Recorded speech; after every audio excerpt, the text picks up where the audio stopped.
5:31, January 11th. This is the joint Republican and Democratic caucus meeting.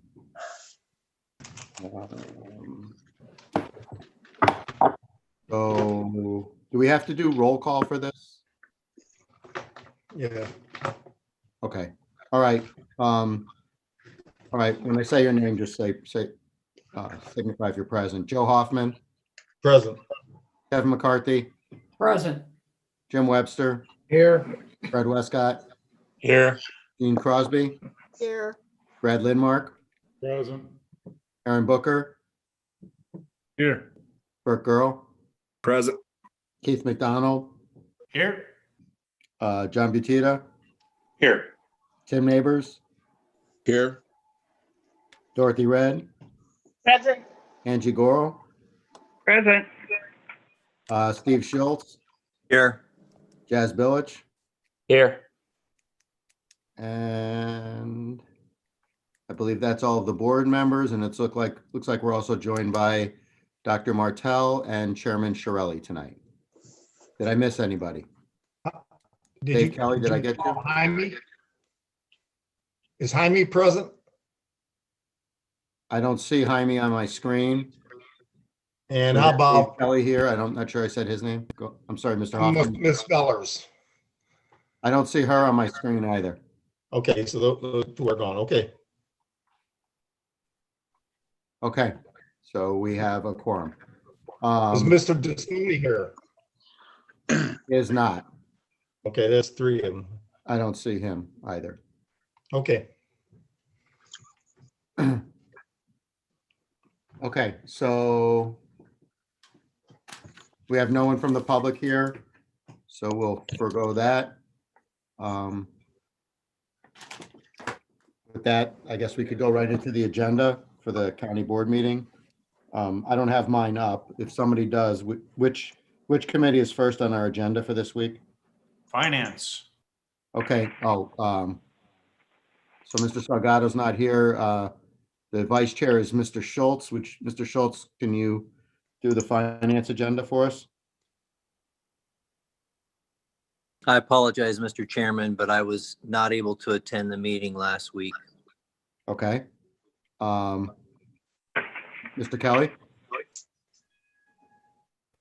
I'm not a member of the committee, but I have the agenda up in front of me. And what they have is a resolution authorizing execution of an hourly wage increase for the certified nursing assistants at River Bluff Nursing Home. That's a $2 increase. And because of the chronic staffing shortages and ending up having to contract out and pay a lot more. And then there's also a settlement agreement on litigation. Okay.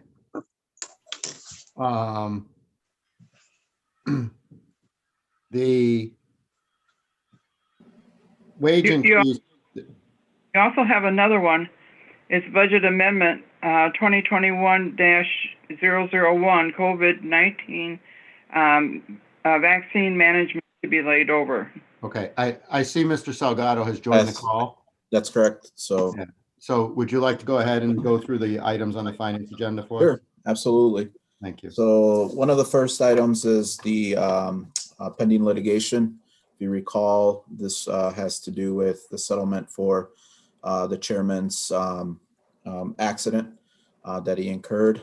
It's about it's a $40,000 settlement. So that's still going to be passed. The other one was the COVID, as Angie was relating to the system, the database, essentially. It's up $540,000. It's coming out of their emergency reserves. It's covered under their emergency reserves. It's essentially a tool based from an accounting firm, Ernst & Young, Qualtrics, and for the most part, the most expensive piece of it is the build out from the IT perspective. Essentially what it's going to do is just to make sure that they track the information and obviously their execution of the vaccinations. So that's all going to be part of it. And the cost, the majority of the cost is relating to IT. I believe the license is about $95,000. Like, I don't have the numbers in front of me, but essentially it is needed to essentially track and make sure that they're getting the feedback and obviously tiering those vaccinations on that and the management piece of it. That's what that cost is going for. So does anybody have any questions regarding that? And I don't know if anyone has, Dr. Martel's on the line. So if you guys have any questions regarding that, we can certainly entertain those. But that's just a quick summary. Like I said, the money's coming out of the health department emergency funds. So the money is there for them in case of emergencies. So the whole $540,000 is coming out of there. If there's any questions, then I'll defer to Dr. Martel since she's on the line. Okay, so there were two items that that Mr. Salgado brought up. First of all, on the settlement, does anyone have any questions or issue with that? Not me. Okay, seeing none, on the software for the vaccination, any questions or discussion on that issue? We're all good on that? All right. And then if I may, Ms. Serena. Yes, please go ahead. The other piece, I don't know if you guys talked about it, but it was about the wage increase at the River Bluff Nursing Home for the CNAs. You guys did talk about that, or? No, there was no discussion of it. It was just listed. So please inform everybody the details. I apologize. I'm sorry. I was frantically pushing buttons on my phone and couldn't get the unmute. So I apologize. So I need to back up. I had a couple questions. First of all, I do apologize. I missed the presentation on the expenditure for the COVID software, but obviously this is a huge expenditure. I'm certain that you had questions at the committee level, but the two things that jump off the plate for me, one is this potentially reimbursable under the many different COVID legislation, money allocations that have been made so far? And then second, it just feels, just based on the dollar amount, that it's capitalizing on a crisis by Ernst & Young. That's just my honest feeling about it. You know, we have 200 and some thousand people in the entire county, but this is $540,000 just for the software. So that's a reaction, I understand, but forgive me, and could you backfill the content as to any kind of reimbursement possibility, as well as, you know, just why so much? Thank you. Yeah, so I'll leave it up to Dr. Martel to answer, more importantly, the cost of it, and then obviously if it can be reimbursed, but my understanding is probably not, but I'll leave it up to Dr. Martel on that. So the question of reimbursement, I think with the passage of the ombudsman's expenditure bill, it may be reimbursed, or a portion could be reimbursed through those funds. Again, we won't know what our pass-through is because it comes from the federal to the state to the local health department. Now, in terms of the money that's put aside, these are monies that the health department earns through various grants that we put into our reserve precisely for, I'm going to say, for a public health emergency and things where we have to go out to market. In terms of the cost, we looked at several different systems. Salesforce was probably one of the other ones in partnership with Accenture, and the other one was in partnership with Deloitte. The numbers were much higher. It was over $1 million for those systems. We looked at Epic, which required us to partner with a hospital system, or an individual would have to agree. And again, given the competitive nature in this market, at that point, that put that out of our pricing point as well. And I come back to, it's very much front end loaded because it's built specifically for this COVID vaccine, in terms of gathering the registration, in terms of the consent process. and then the vaccine administration process. So unlike other software where you're going to own it or use it for multiple years, the buildup is at the front end and the expenses are at the front end. I can't speak to pricing or as we know, I'll be honest with you, we're seeing pricing for everything from PPE throughout this to I'm looking at what they call the ultra cold chain freezers that normally might be a couple of $1,000s are in the tens of thousands of dollars right now. So I can't speak to the supply chain market at this point, but we looked at different systems and tried to get the best value for our dollar and considered what we needed to help best serve our population. So remember, most of the registration now is being done at the front end, which really saves us on the clerical support piece. It is integrated with what's called the immunization registry called iCare in the state of Illinois. And so again, we were looking at how we could use technology to leverage and really be able to document the administration of the vaccine and help us prioritize on the front end. During times you're hearing a lot about phase 1B coming up, but phase 1B represents almost 2/3 of the population of the state of Illinois. So there's obviously going to have to be priorities within the priorities. And so how do we best put that on there? So I understand that it feels like a lot of money. It feels like a lot of money for us as well. But I think when you think about it, it's about under $2 per person as part of the administration of the vaccine. Okay, thank you. I guess I have a question. Is this dollar amount supposed to be like the cap on what it would cost, or is it open-ended and could it possibly end up costing more? And if it does, do you have the funds to pay more? So the question was whether or not it might cost more. First of all, there's the annual renewal fee of $9,000, right? So you've seen that on the page of the document. So that, then again, if we were to add additional functionality onto it, there would be additional costs. But again, we do have funds in our emergency, public health fund, but we would be judicious in that use because there might be other things we have to go out and get during the pandemic if something else were to occur. For instance, right now, there's no funding coming in, so we've had to go out and purchase syringes and things like that that are part of this vaccine. We've not had to go into the reserve for that, but we have to be very judicious in the use of that fund. So it would have to be a big benefit ratio to be able to go in and get additional functionality. Okay. My other question is there anything, and I asked this in finance, and so for everyone's benefit, is there anything that this board can do to better prepare the county in terms of the personnel that are going to be needed to administer the vaccine? I know we can't, just anybody can't, vaccinate people, but other volunteers, is there any way we can help get enough bodies available so that when we have vaccine, we're administering it as fast as we can? So I'd like you to be able to get more vaccinators, but I think that we have to be realistic about this is going to be a long effort. We're sprinting during this phase of getting the phase 1A. So places like our congregate care facilities, our healthcare workers.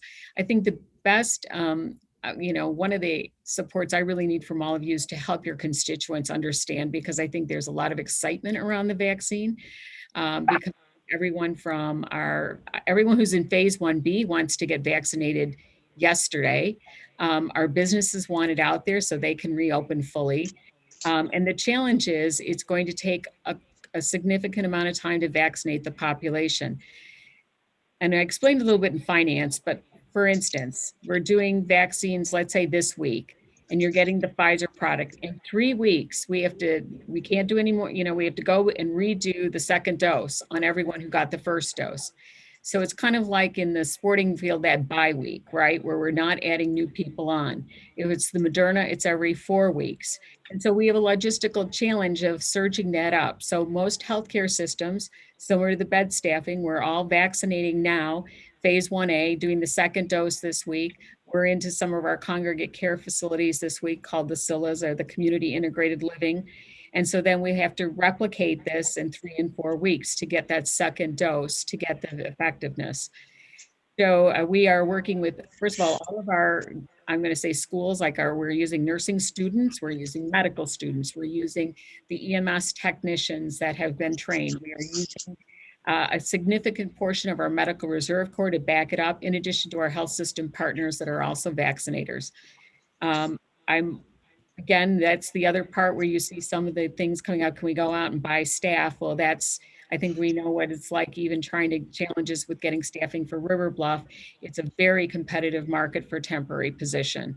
So I think the most important thing is to help people manage expectations. We're still going to have to do the social mitigations for a while. And when your phase comes and we pull you in for a vaccine clinic, I work with my population right now is, we're ready for you and we will manage it for you. Okay. Thank you. Is there any other questions for Dr. Martell? Okay, seeing none. Thank you, Dr. Martell. Thank you. And did on the River Bluff pay increase, is everyone clear on that? The intent there is that is supposed to be neutral on the budget, that they're offsetting, they're replacing contract workers with by paying us more, our employees more. And so in the end, the goal is for it to be an even exchange. Yeah, and it's about 92,000, somewhere around there. The difference. Okay. All right. Is there any other questions or comments on the finance agenda? Seeing none, we'll move on. Zoning. Mr. Webster, is there anything to update us on zoning? Thank you. Not any real updates other than the fact that February, we should be going back to having regular meetings. If that's the case, if the Zoning Board of Appeals holds their regular meeting on the 10th, then we should have our meeting on the 24th.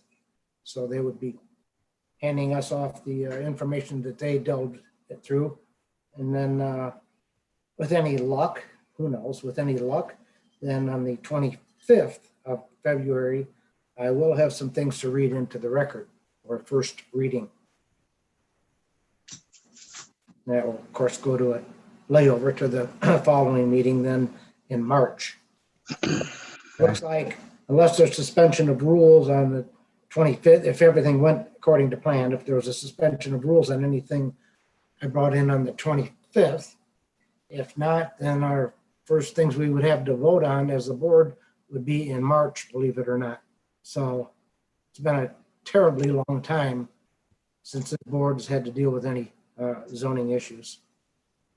And I think many people, before the meeting started, some comments that Aaron made there about getting back to having meetings and so forth, we need to do that.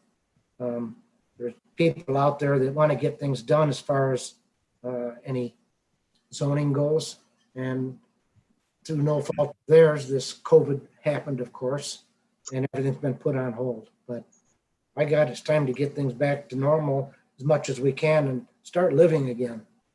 Right. Thank We you. are going to talk about that later in the agenda Yes. for other matters. So thank you, Mr. Webster. Moving on, was there anyone comment on what zoning, anything? Okay. Moving on then to economic development, Mr. Billich. Thank you, Mr. Chairman. We did have two matters of business. One matter of business being the resolution approving a $5,000 grant from host fees to the Winnebago County Diversity Council to support training, marketing, and community outreach. We had a nice discussion about what it's about and what we've done with the Diversity Council so far. But I think actually the more exciting portion of that as a description portion, which if Dorothy would like to make a comment on that, she definitely can make a comment on that, is that they're actually excited to see what they can do and grow that council and what they do and how they affect our community. So that's going to be a pretty good one. That one was supported unanimously. And then we also had a resolution approving the 2021 to 2025 Comprehensive Economic Development Strategy, or the CEDS program, for the Northern Illinois region. And as said as before, the prior years, 5 years, every 5 years, we have to update it. We've been a part of it for 10 years now. It's allowed us, grants to be had from the state and federal grants, and that helped offset certain costs and expenditures that we've had. One of them primarily being the hazard mitigation program that we had set in place. And when Joe Vanderworth was there and with Carlos Molina, they know that actually it was those grants, multi-million dollars worth of grants, that helped us have that plan set forth, and also helped us with the planning for any future hazards to be handled. So that's all it is repetitive as far as going back up again. It was obviously updated for the different communities, and different communities were a part of it to put in what they were planning on doing within our county. And it is 2 other counties that are part of our region, Boone County and McHenry County as well. And they passed their SEDS about a month ago, I believe it was. So that's the only 2 matters of business we have. Okay. So was there any comment or question on either of those 2 things? Ms. Red, did you want to make any comments on? Yes, I'll comment just a little bit here. The Diversity Council, and I feel that I need training, and I will be getting that hopefully soon. Our goal is to encourage and develop relationships among the people from a variety of racial and ethnic groups, and work with the community, promote understanding and strengthen the community with our diversity values. So I've only been on the committee a short time, and we've only had maybe a couple of meetings. But I do see this committee being an asset to the county. So I will be getting training as well as some of the other members. And we do have a number of community members on the committee. So it's not just counting people.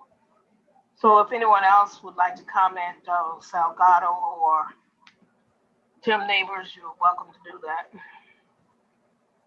Okay.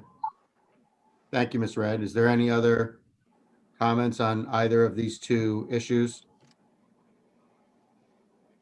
Mr. Schultz. Yes. Mr. Arena, you were going to raise the point that we were not committing to fund everything that is in that SEDS plan. That's an R1 document that we're signing off on, but that does not mean that carte blanche, we're intending to reserve funds or apply funds to those items.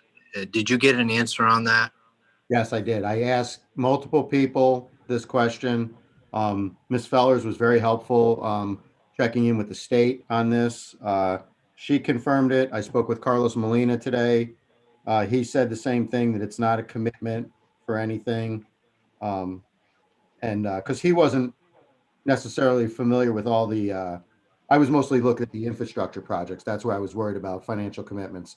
And he said the same thing. He wasn't familiar with the projects, but he also felt that it was not a commitment. Mr. Dornbush said it when he was asked directly by Mr. Thompson in committee, because I watched the committee meeting. So I'm satisfied now that it's just a guideline for us to follow.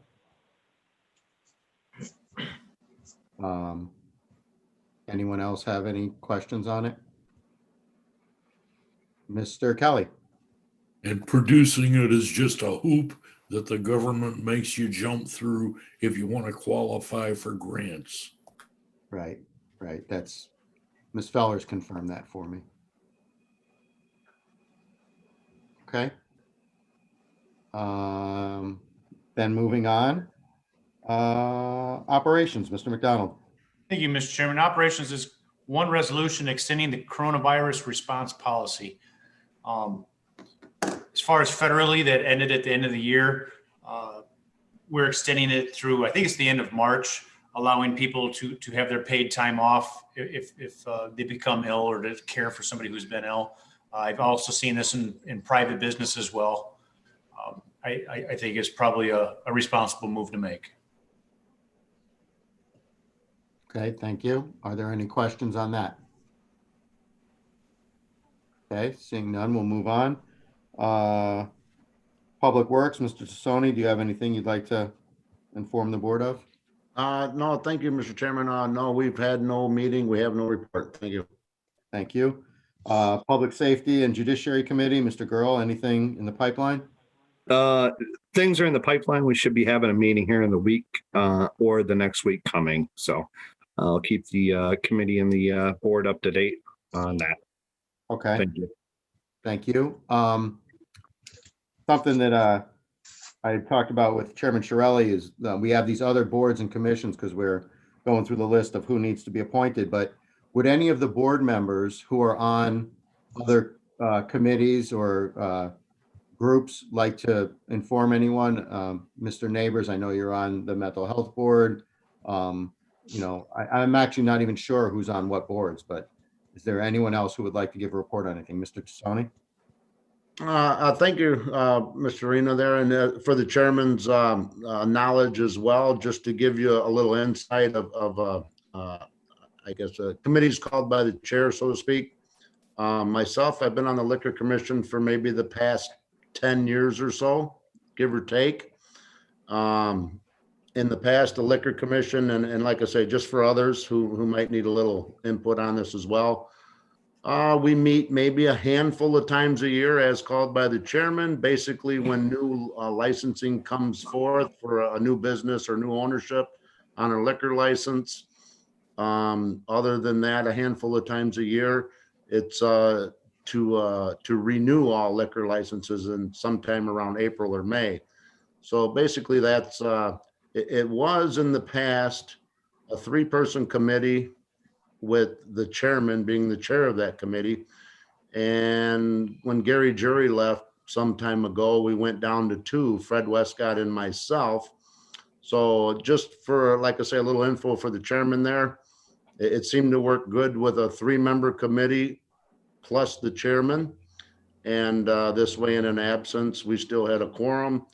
And basically, like I say, a handful of times a year for new licensing and on an annual basis to renew all licenses. And as far as I know, as it was prior to the past election, Fred Westcott and myself were on it. I'd appreciate continuing to be on it, but I think another person should be added to that to fill that vacancy from the way it was before. And like I say, it's basically just reviewing with the state's attorney's office and Ms. Gumow. She prepares all the documents and issues the licensing. The chairman would sign them. And like I say, maybe a handful of times a year we would meet, and then on an annual basis around April or May for renewal. So that's the take on the Liquor Commission. If anybody's got any questions, I'd be happy to answer. Thank you, Mr. Tassoni. Does anyone have any questions for Mr. Tassoni? Yes. Go ahead, Chairman. Yeah, thank you, Mr. Tassoni, for that information.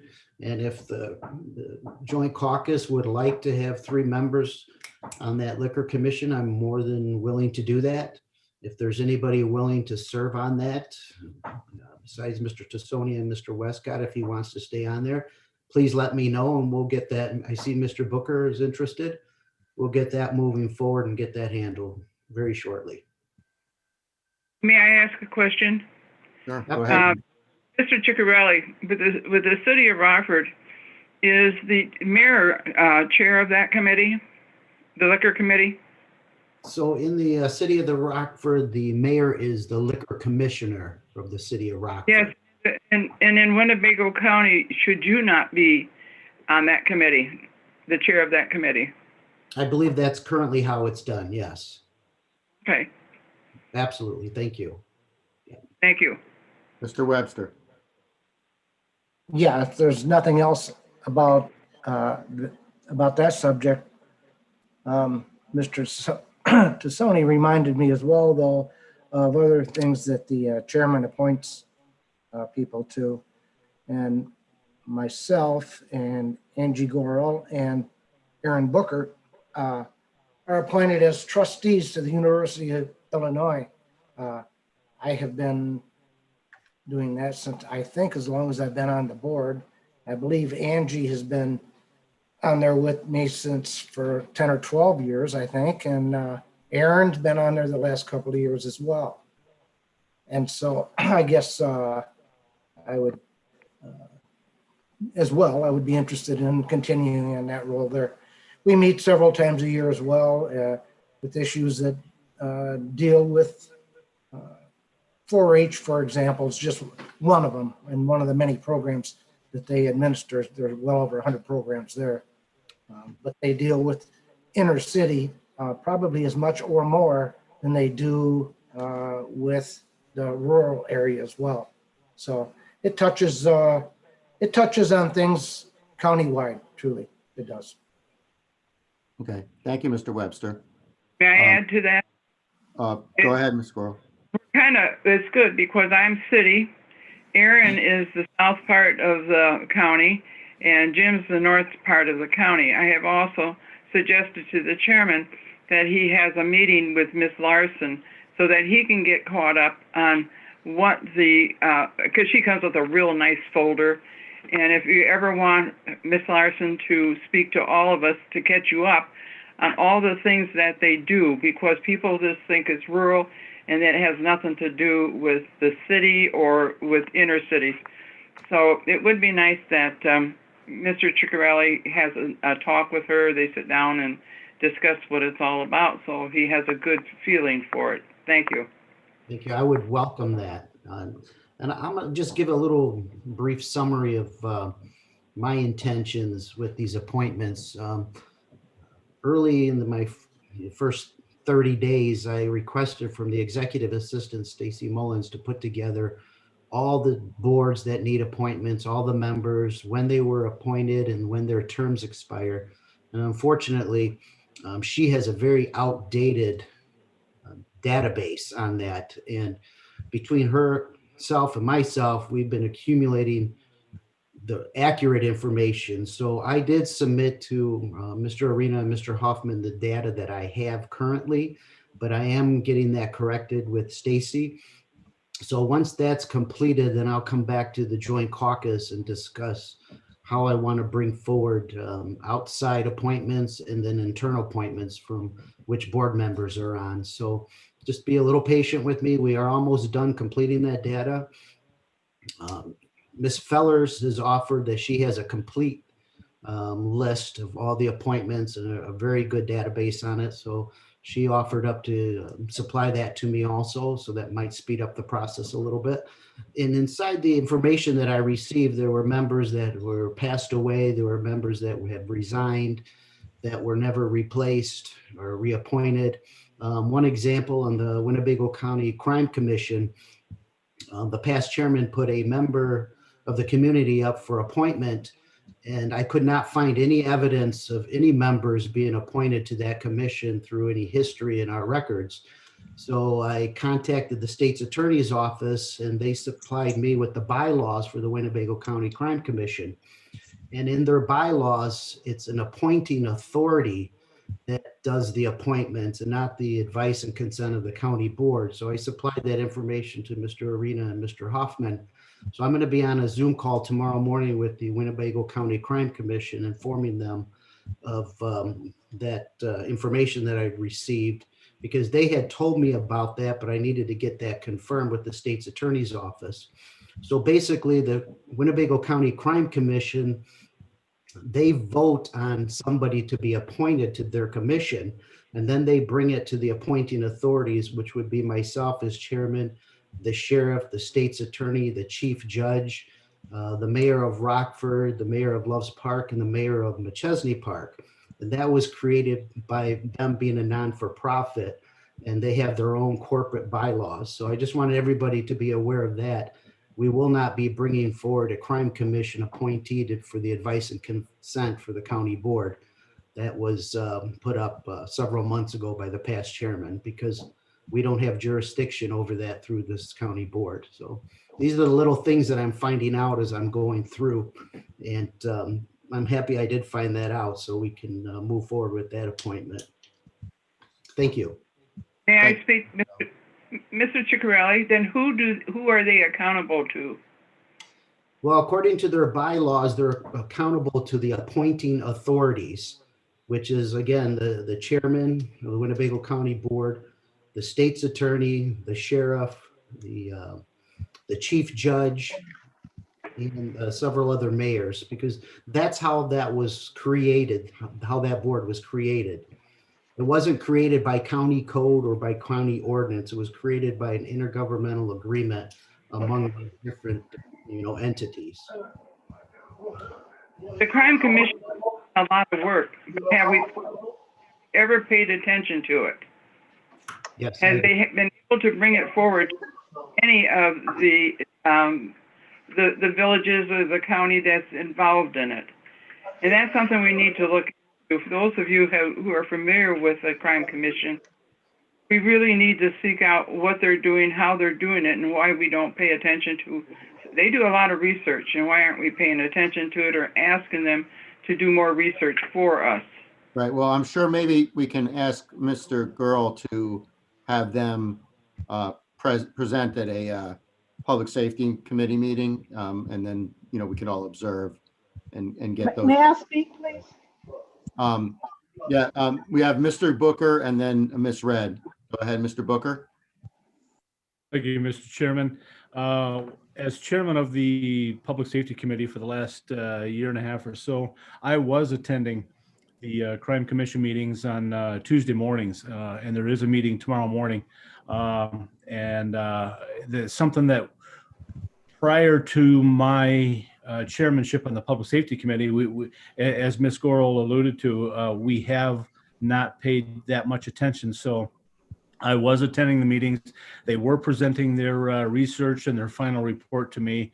And due to COVID, it really put us on the back burner, and I wasn't able to get them to come in and present their findings, their research, and their suggestions to us. So that's another thing that this thing did, was knock us, as we were making 3 steps forward, this COVID thing knocked us 6 steps backwards. So I encourage our chairman and members to keep the Crime Commission involved in the county board. Thank you. Absolutely. Thank you, Mr. Booker. Ms. Red, go ahead. Well, thank you, Chairman. In the early 2000s, maybe 2003, 2004, I was on that committee, and I was appointed by Chairman Christensen. So, it did not go before. I don't think it went before the full board at that time. So I just wanted you guys to be aware of that. Yeah, so in their, if I could just state, Mr. Chairman, in their bylaws, one member of the Public Safety Committee is an ex officio member of that board. So if Mr. Booker or Mr. Girl would like to talk among themselves, who would like to be that person, I would be more than willing to, put you on that board and keep you there. We need to keep that good work going. Thank you, Mr. Okay. Chairman. Chairman, may I get a link to that for that meeting tomorrow morning?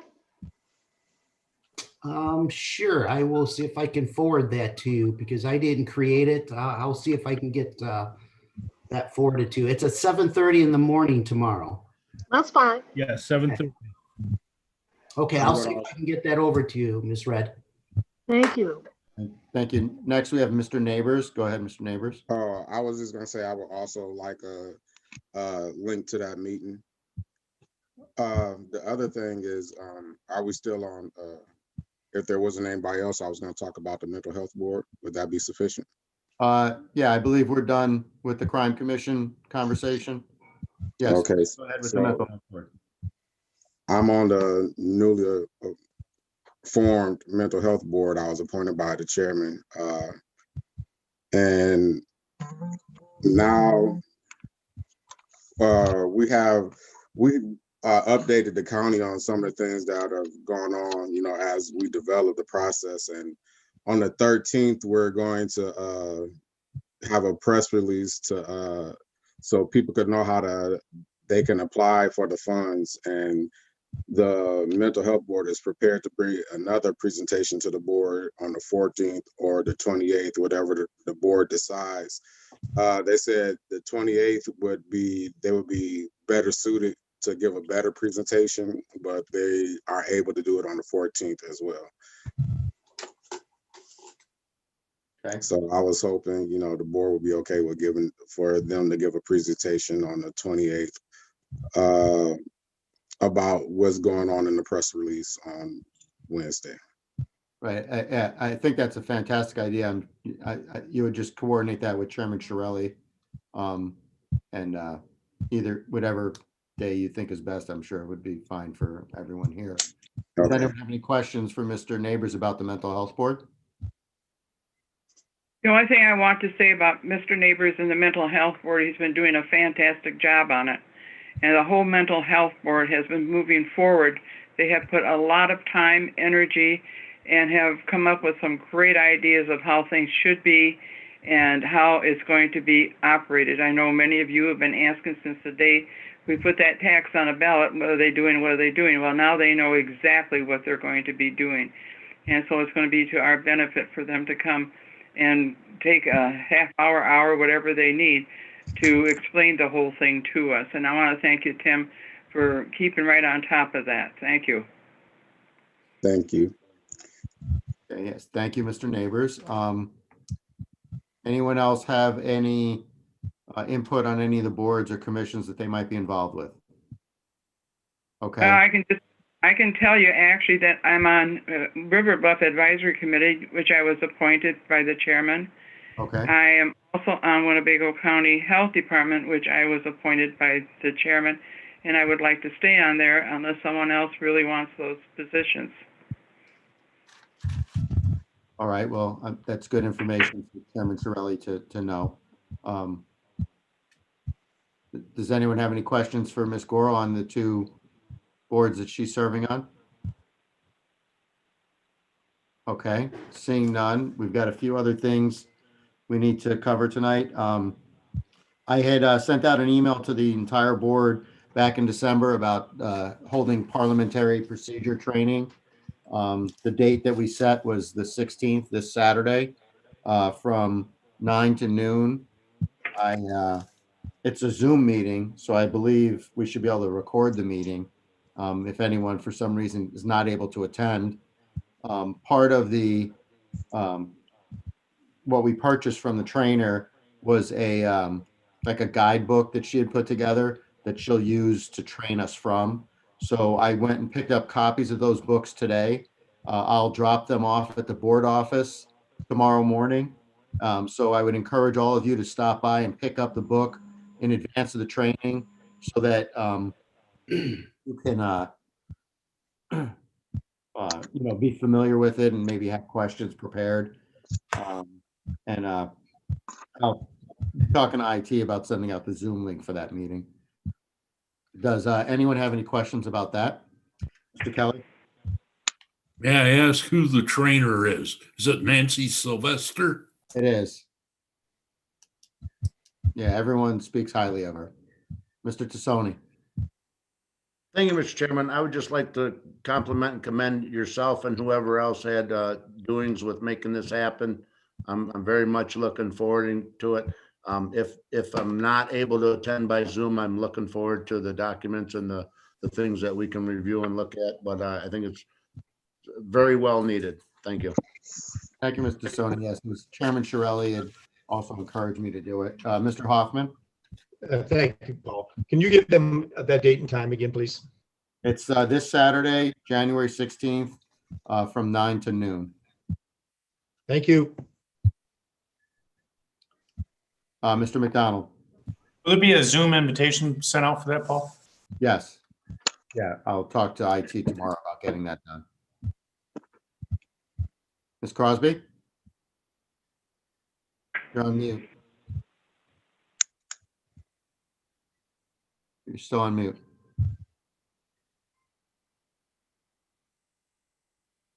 Unmute. There we go. Here we go. Sorry about that. I have a standing appointment at 9 on Saturday, so I'll be able to join about 20 to 10, if that's okay. Yep, that's fine. And like I said, I'm going to ask Gus to record it so that those of us that can't be there for the whole meeting or at all can watch it later on. She has a PowerPoint presentation she'll go through and you'll have the book, so you'll be able to work on it from there. Any other questions on that topic? Seeing none. There is a legislative issue in Springfield that Chairman Shirelli would like to inform us all of. Chairman Shirelli? Thank you, Chairman. So late last week, I was notified that there is a House Bill 163, it's called the Omnibus Bill, that will be voted on by Wednesday morning, I believe, before the new legislative board is sworn in. So that had a lot of reaction by the sheriff's department, the sheriff's associations, the state's attorney, many different municipalities in this community and in the entire state. So bottom line of this is that I was on a Zoom call with the state's attorney, the co-sponsor, Senator Sims, Senator Stottleman, the sheriff, the mayor of Rockford, the mayor of Loves Park, and others. And they all pleaded with the co-sponsor, Senator Sims and Senator Stottleman, to hit the pause button on this. My concern is that there's a lot of impact to our county budget with this bill. And some is known and some is unknown. Just the two departments I talked to today from the clerk's office and from the jail, it's a $1.6 million impact if this bill is approved in its entirety as it stands today. So that's very concerning to me, and it should be for everyone on this call tonight. We pleaded with the Senator Sims that to hit the pause button. There's a lot of good stuff in this bill that we're currently doing in the sheriff's department and in the state's attorney's office. And we're not opposed to that. We're opposed to the fact that the remaining parts of it that needs more discussion going forward. And we're pleading with the senators and representatives to hit the pause button on it. The Illinois State Association of Counties also came out in the statement saying that they were opposed to many parts of this bill, and they were also in favor of some parts, and they had no position on other parts of the bill. So I think everything is being rushed through at this moment to get through for the next General Assembly, and I think it's going to have a lot of impact in the county here and the entire state of Illinois for policing and other things. There's a certain part of this bill that also has to do with the health departments and the health impact of our community, which is going to cause more unfunded state mandates to be imposed on the citizens of this community and all over the state. And that's very concerning to me. So we want to have more discussions. We're asking everybody to contact their legislators, Senator Stottleman, express your opinion on it. If you're in favor of this bill or parts of the bill or not some parts of the bill. We're not saying the whole thing should be thrown out. What we're saying is the specific parts of this bill will be devastating for this county and for the state of Illinois. And it needs more discussion and more inclusion. I know I've had some conversation with some board members and some community stakeholders, and Ms. Fellers, and she's been saying that this bill has been talked about for several years. But when we talk to the sheriff or the state's attorney or others, they were just notified of this coming forward in the last week. So there's a lot to digest. It's about 600 pages, this bill. They are currently debating it. They're currently going through all the amendments. Senator Sims was very gracious on this call, saying to bring forward any amendments or concerns or ideas that we said we would. I'm not sure if they'll utilize that or not, but at least he was open to the idea for us to bring forward our concerns at this late hour. So hopefully we can get some amendments to this, or even they can hit the pause button on this. So my question to the joint caucus is, I feel we need to come out with some type of media announcement or a statement on behalf of this county board that the parts that are going to be detrimental in this bill to our county budget and to our police departments all throughout this state, and especially our sheriff's department here in the county, we need to come up with some type of statement on it. I wanted to be inclusive with the county board on this to create that statement. and not just jump out ahead of it by myself, because I promised every one of you that I would be inclusive in these discussions and any actions that we take to create the trust that we need to among ourselves. So there is a news conference tomorrow at the Sheriff's Department. They invited me to go to it at 10 o'clock tomorrow morning.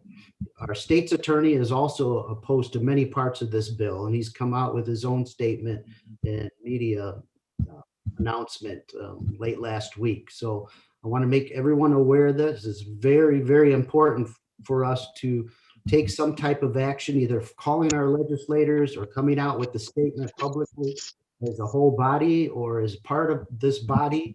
So I'm looking for suggestions on this. Okay. Thank you, Mr. Chairman. Mr. Booker. Thank you, Mr. Chairman.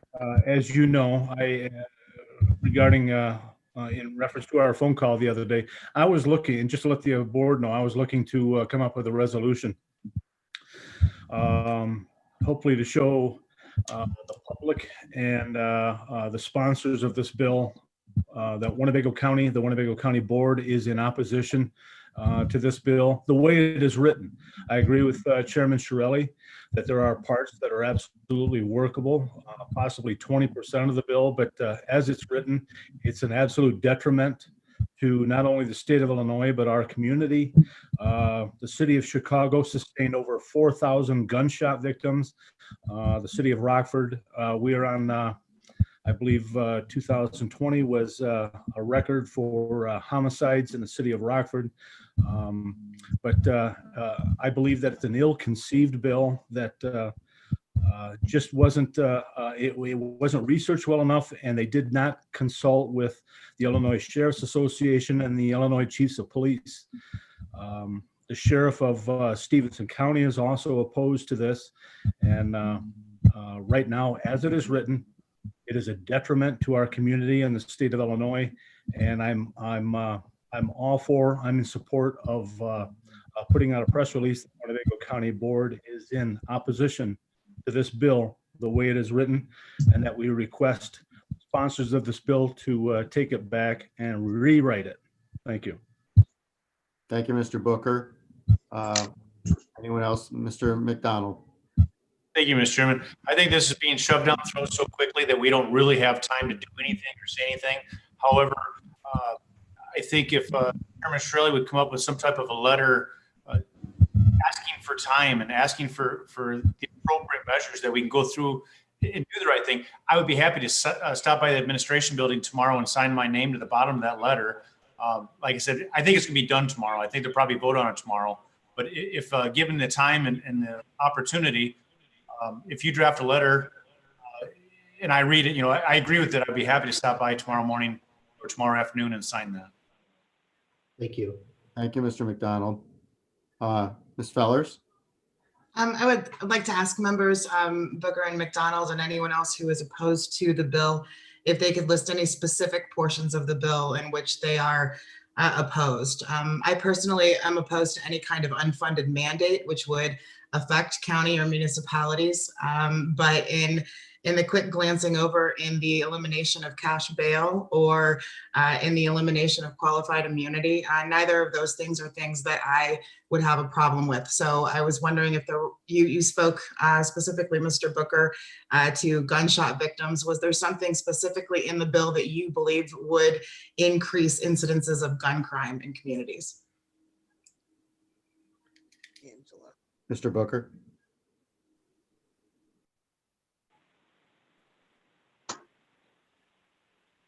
There we go. It has to do with the number of officers on the street, and it has a lot to do with it's about visibility, getting officers on the street. And if we lose the amount of officers on the street, that cuts back on the officers. If this bill passes, I can guarantee the board that there'll be a mass exodus of good quality, experienced officers that will leave from the county sheriff's department, the city of Rockford, and then we'll be faced with hiring situation. And but as far as gun crime, Yeah, we have to do, what it takes is visibility, officers on the street, and prosecutor's office prosecuting. Cash bail is a must. We cannot ever lose cash bail. It's giving free rein to criminals, anyone that commits a crime out there, but we cannot eliminate cash bail.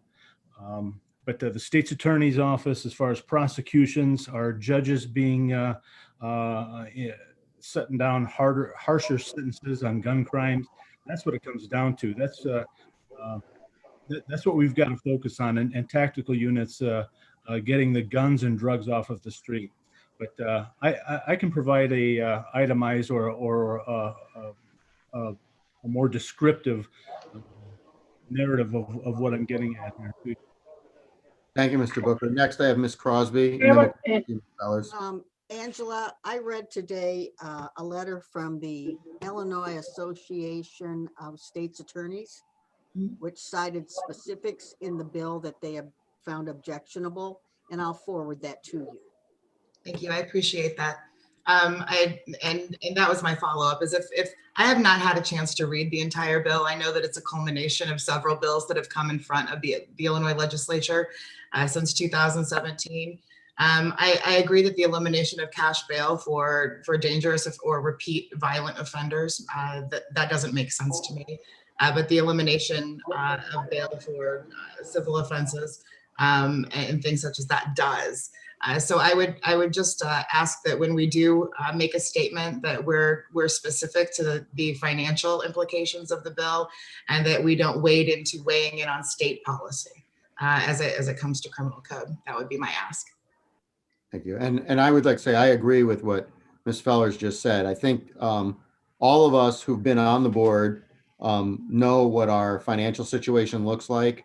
And if this bill truly would have a $1.6 million impact on our budget, that alone is enough that we should, at least be able to pause and really look at that aspect of it.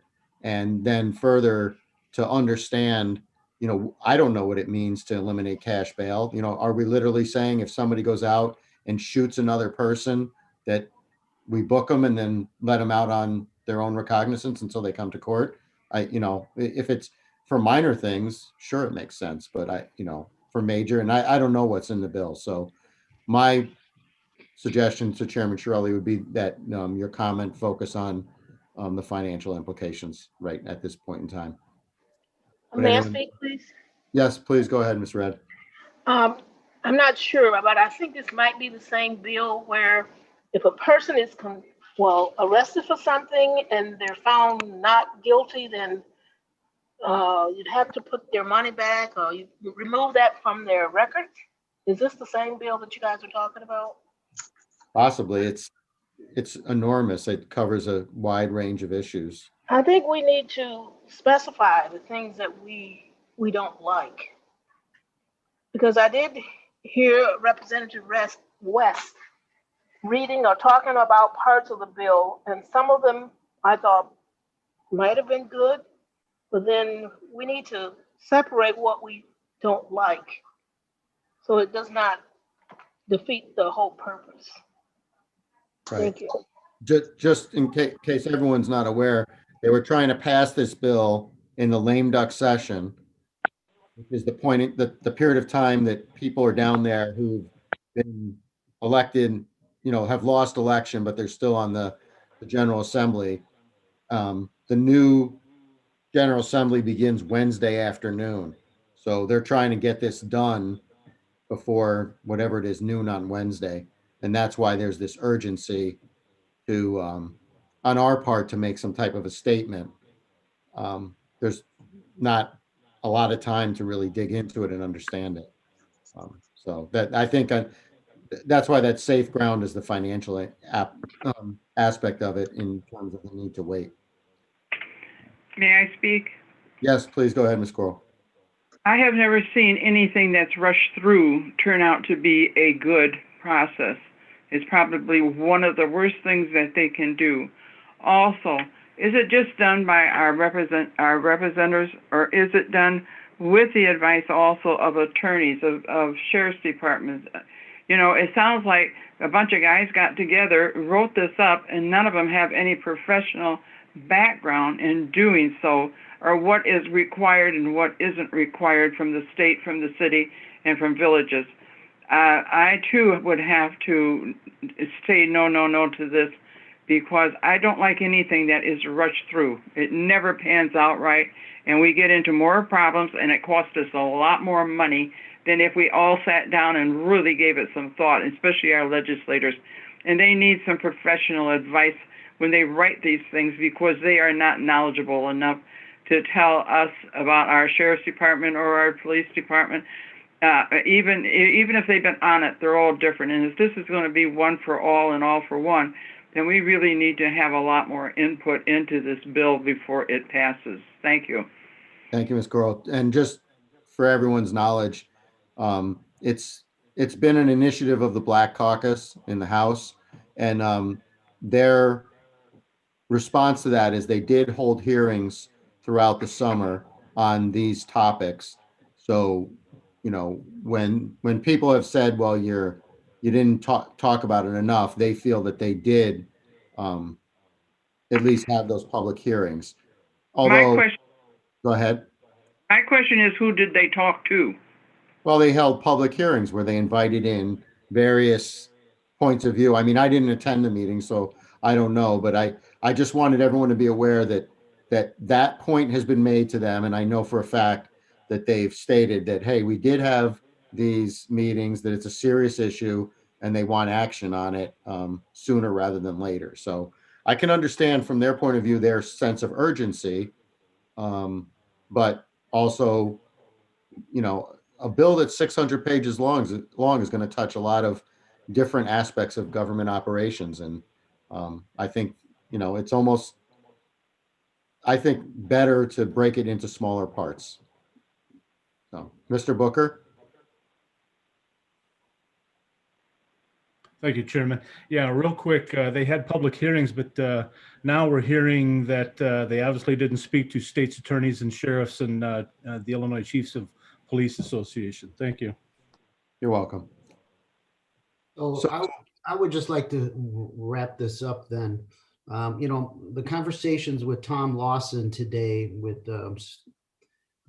one of Steve Chapman was the direct impact to the clerk's office is $1.4 million, just as it's written today. And then for, you know, another 200 to 400,000 for the jail.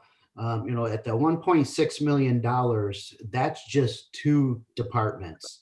We don't know the full effect of this and the implication and the impact on our budget.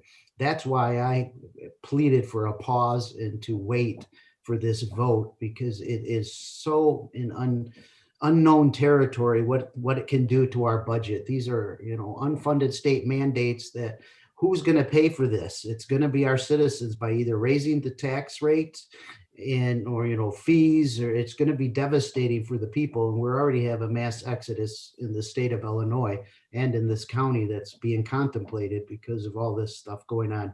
So who would like to assist me in drafting this statement tomorrow? Like I said, I have a 10 o'clock that I'm going to be over at the Sheriff's Department for the news conference. I think we have a window between 11 o'clock and 3 o'clock to put this statement out and to have a press release.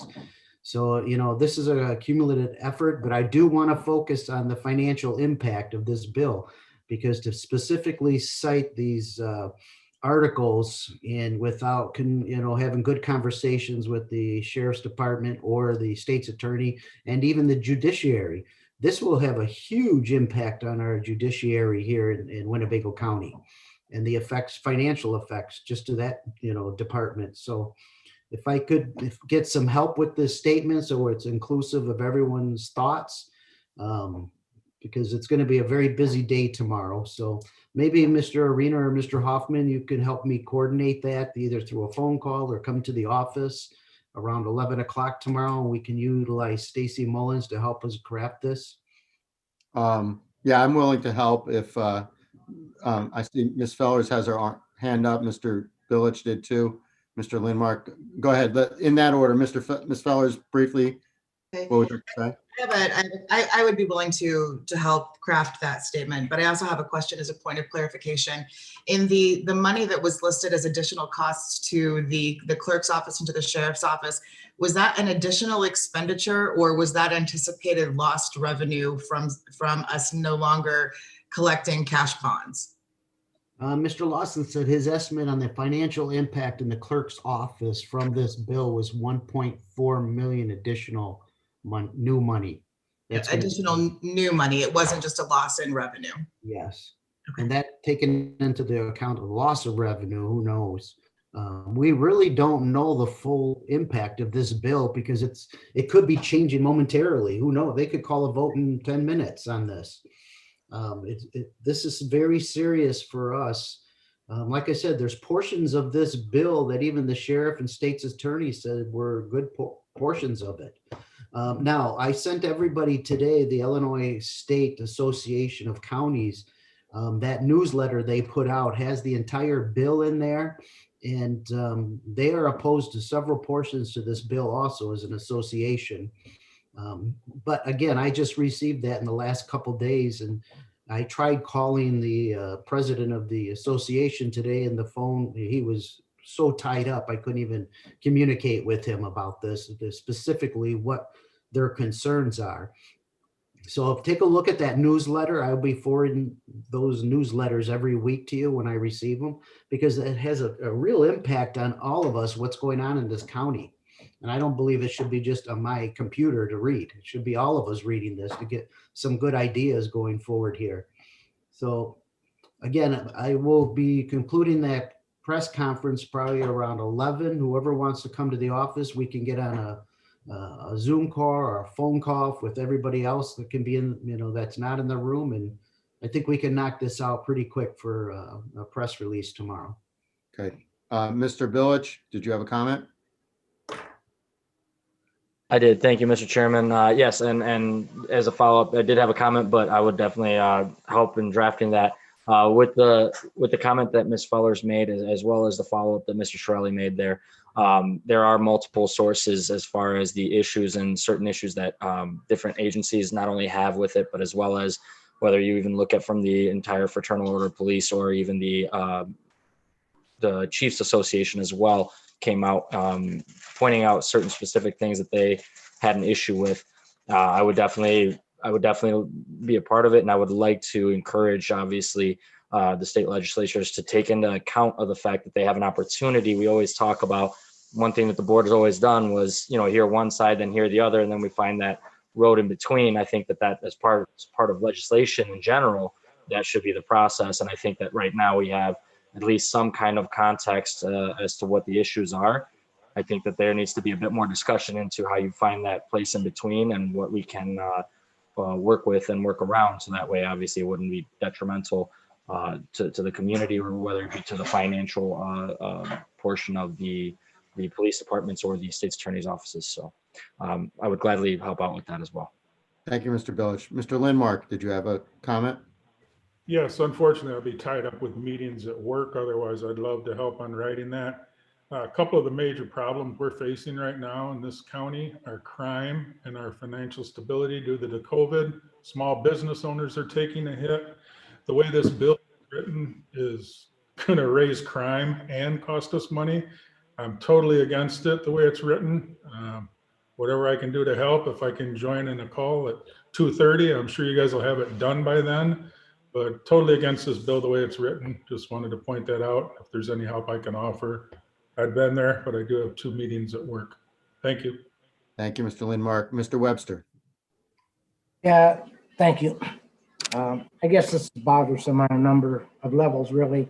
One is parts of this bill handcuff law enforcement, so to speak. And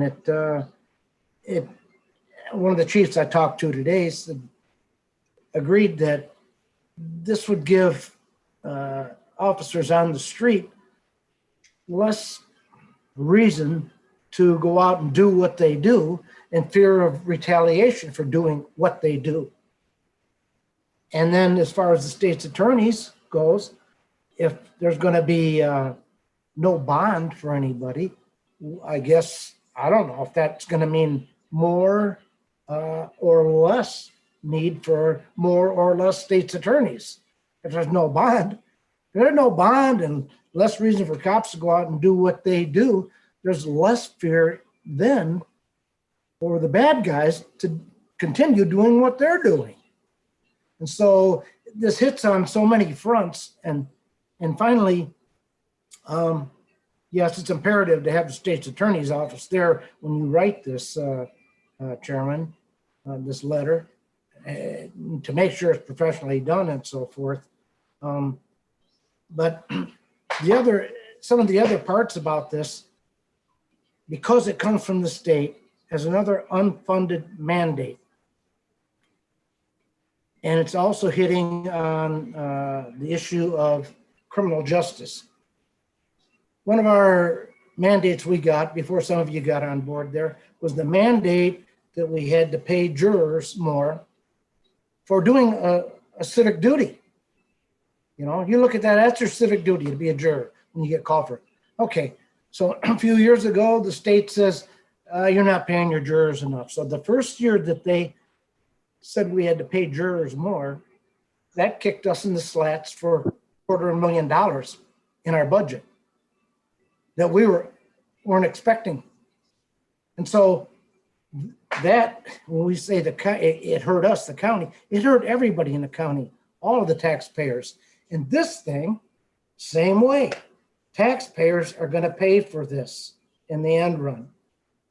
And so the similarity is both of these things that cost are right on the backs of any type of criminal justice whatsoever, or of alleviating anything to do with crime. Both of those things cost a lot of money. And this state, particularly the last few years, is gaining one hell of a reputation of raping the taxpayers. Now, I don't know where it's going to all end.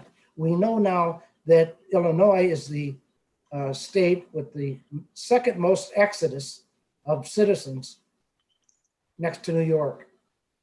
And every time they pull these boneheaded stunts like this, it just makes it worse. It exasperates the problems that we have.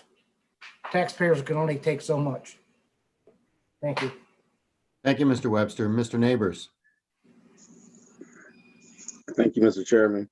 I was wondering what type of format would this letter be in? And usually when we try to format letters like this, we usually put it in the form of a resolution. And are we genuinely getting the support of the county board if we don't put it in that form of a resolution? And will this be correct in just trying to formulate a letter tomorrow and say it's from the whole entire county board without it going in that format? That's a good point. I had some discussion with Chairman Shirelli about, what we could do moving forward. And Mr. Booker had called about the resolution idea. We don't have time to do it as a resolution, as it be a position of the full board. The duties that we have assigned to our chairman is managing our legislative issues. So this would fall under his authority in that regard. It was his desire to try to get as much input from the board in writing the letter.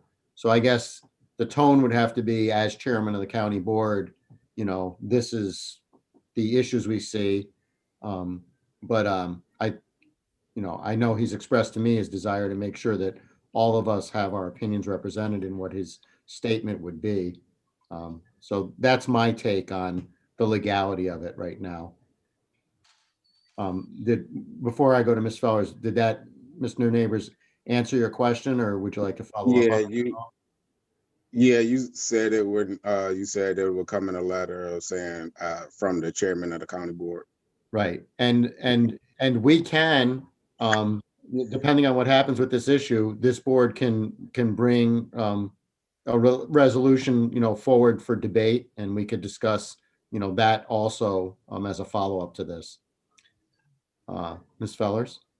I just to continue what Mr. Neighbors was saying, I think that's why it's important that we keep our comments on it held to any kind of financial responsibilities by the county and focusing on any kind of unfunded mandate.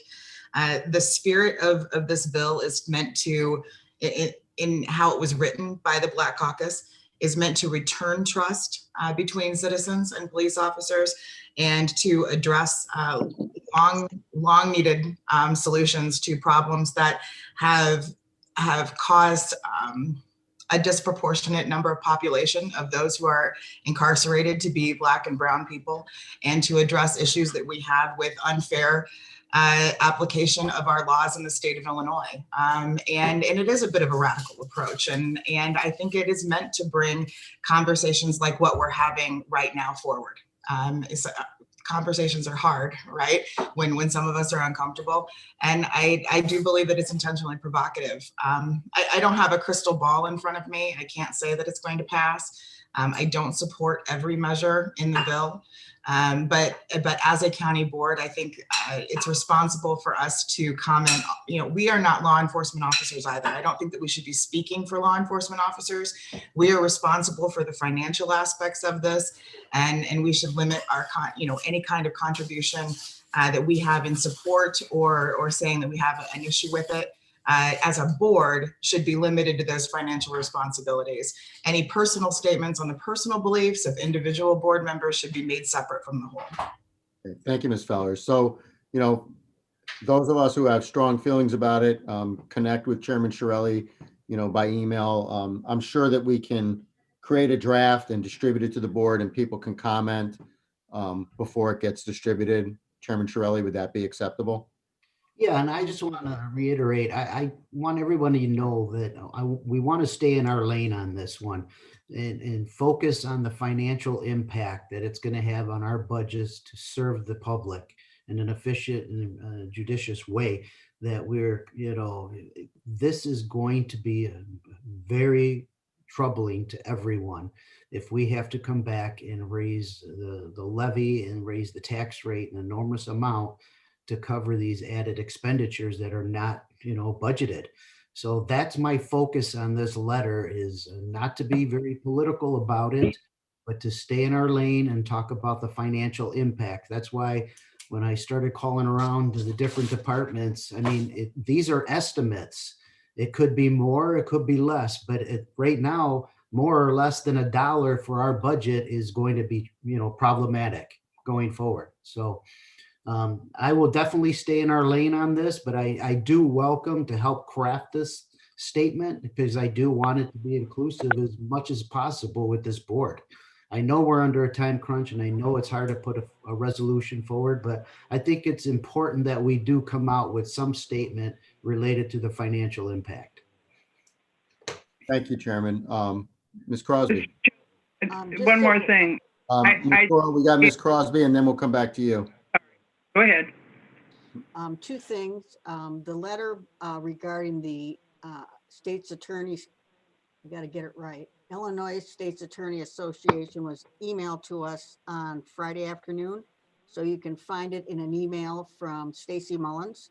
That's number one. And number two, I was on another call earlier today, and the Illinois Chamber of Commerce is also coming out against the bill. So we've got some pretty good organizations that are being very vocal. Thank you, Ms. Crosby. Ms. Goro? But we also have to remember that this was done for a purpose. And we cannot forget the human element in this. It can't be all about budget. There also has to be something in there about the human element and how much it's going to affect them if this goes through. Because this is going to affect everyone, not just a few.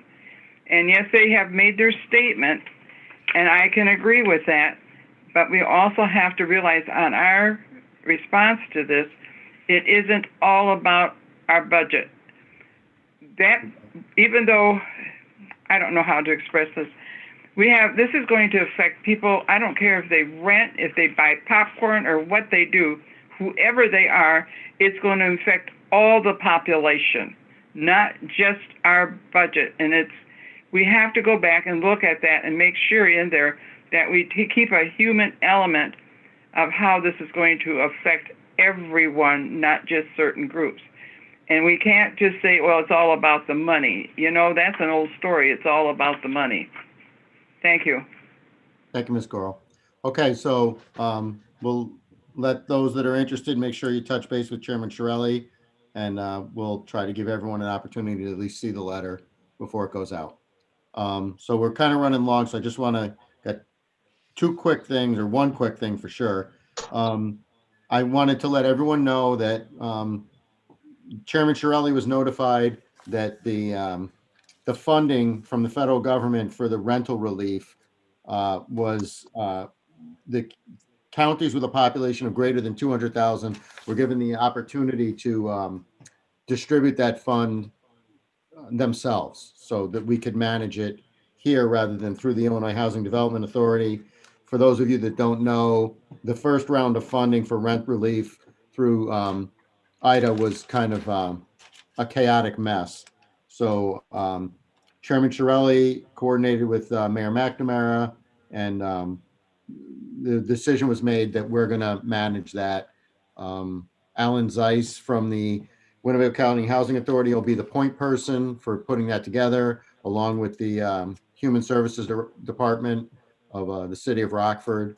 So that's some good news. I think it'll ensure that we get our fair share of the money. I think if it had gone straight to the state, we would probably have gotten less than we'll get through this avenue. So that's a positive thing, and that's in process.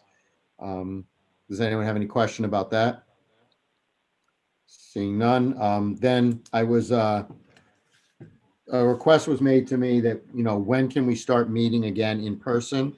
And so I thought we should talk about that. I don't know what the comfort level is among the board members to meet in person, putting up plastic shields between the desks in the boardroom. I think that, it'd be difficult to meet in person, to say we have to meet in person if there's some of us on the board that just are unwilling to do that.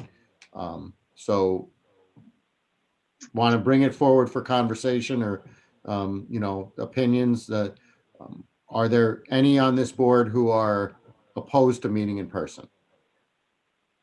Ms. Fellers, then Mr. Hoffman. Yes. I'm not opposed. I want to make a comment. Okay. Wait a second. So you broke up there, Mr. Hoffman. I couldn't hear what you said. That figures.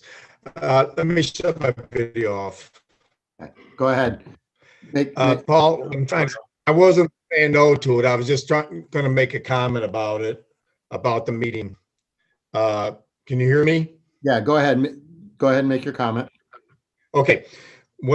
I would like to have the health department look at it, and I would go by what their recommendation is, not just because of our wants. I think we need a health department to tell us that it's safety. The safety is where it needs to be.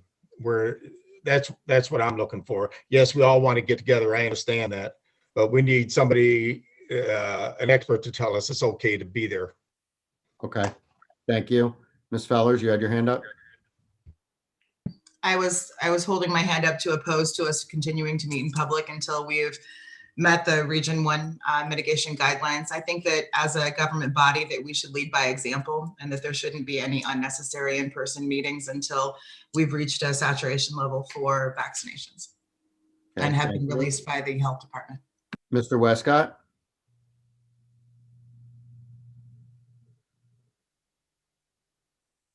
You're on mute, Fred.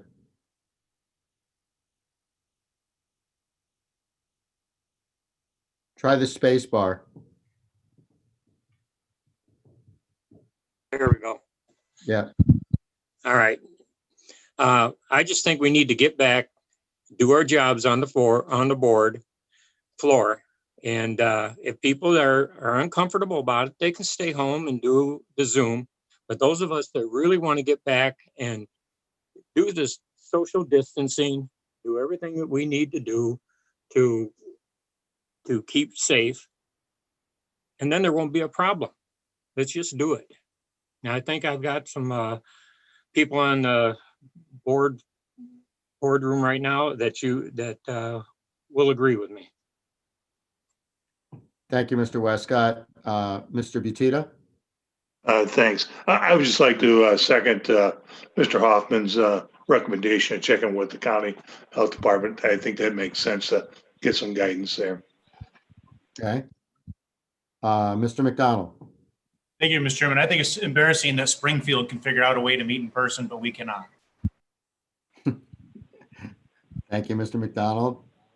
Mr. Webster?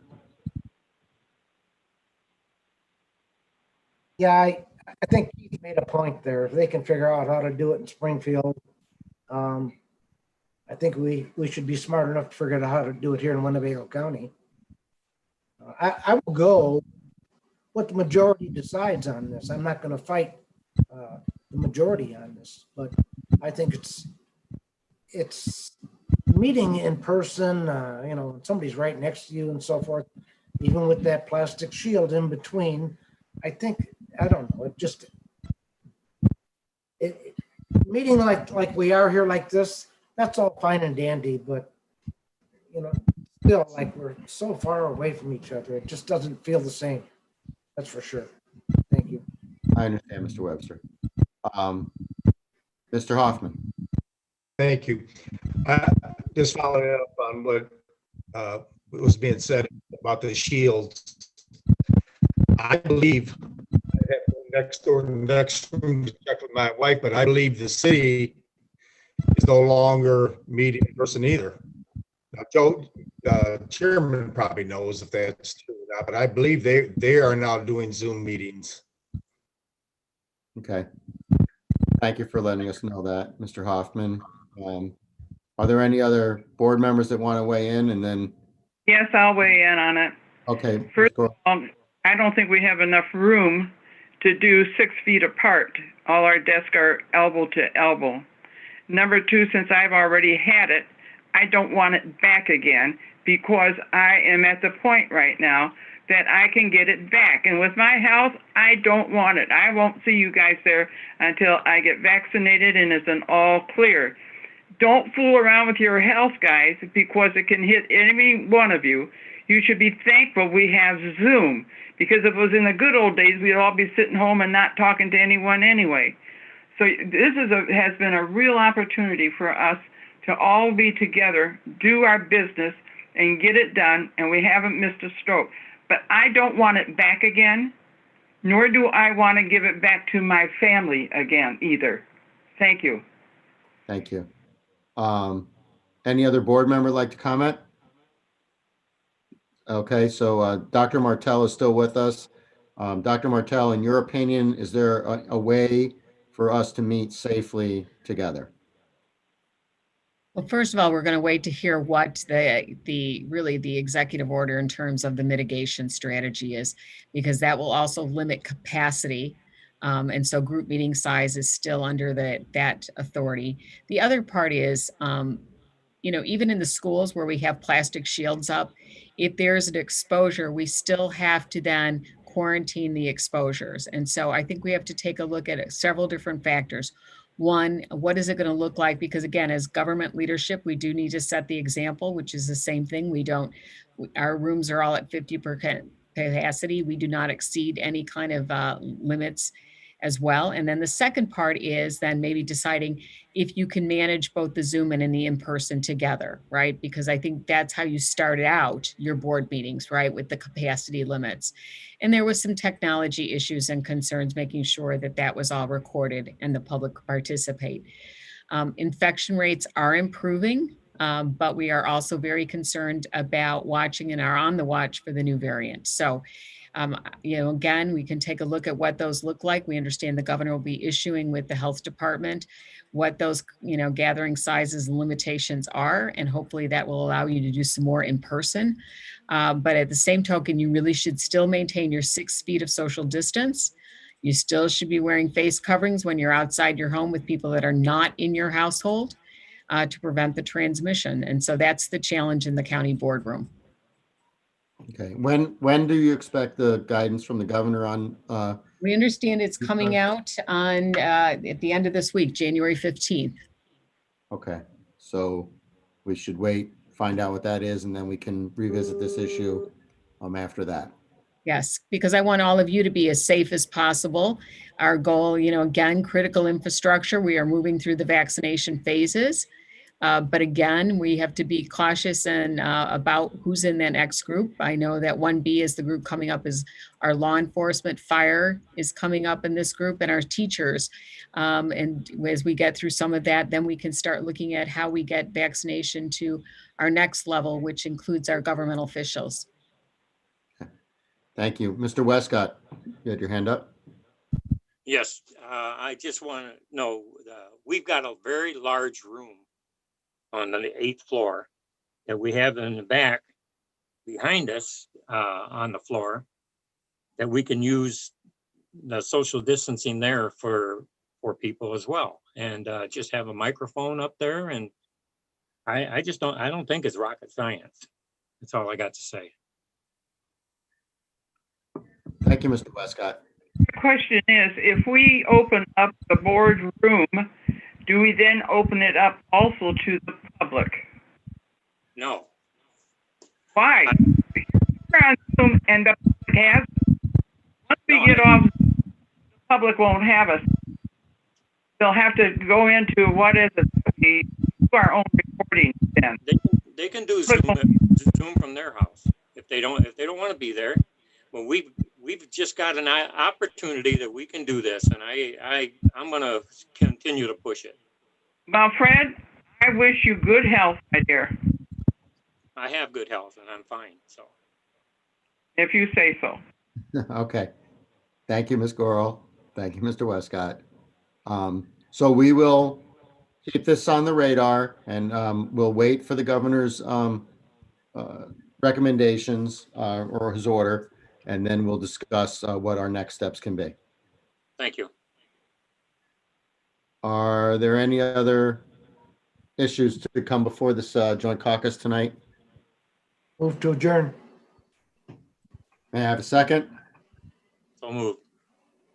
Okay, we have a motion and a second. All those in favor? Aye. Opposed?